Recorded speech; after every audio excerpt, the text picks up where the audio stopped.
হেই ভালো মানুষের দল, কেমন আছেন? দেখুন, আমরা মানুষ হিসেবে তো মানুষ সৃষ্টি সেরা জীব। তবে আমরা কতটুকু সুন্দর, কতটুকু ভালো, সেটা আসলে আমার একটু সন্দেহ আছে। আমাকে ভাবতে হয়, আসলে আমাকে ভাবায়। যেমন ধরুন, এই সুন্দর শাপলা চত্বরটাকে ধরি, দেখুন না কি চমৎকার করে বানিয়েছে। আমরা যখন নতুন কিছু বানাই তখন এটাকে জাঁকজমক করেই বানাই, কিন্তু সেটা টেক কেয়ারটা আমরা নিজের ঘরের মতো করি না। এটা আসলে আমাদের নিজেদের জন্য। আমি বাংলাদেশের ম্যাক্সিমাম ম্যাক্সিমাম স্থাপনাই দেখেছি যে, দেখুন মানে এটার কি অবস্থা।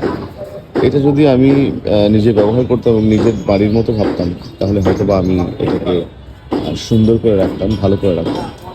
তো আমি দেখলাম যে আমরা যত্ন বুঝি না আসলে। যত্নই রতন কথায় আছে না?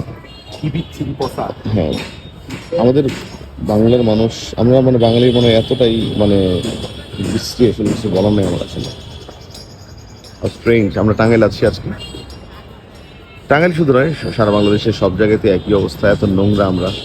তো যেখানেই যাই কিছু করা হোক না কেন, সেটা কয়েকদিন থাকে, তারপর একবারে চুদলিং পং হয়ে যায়, বুঝছেন না?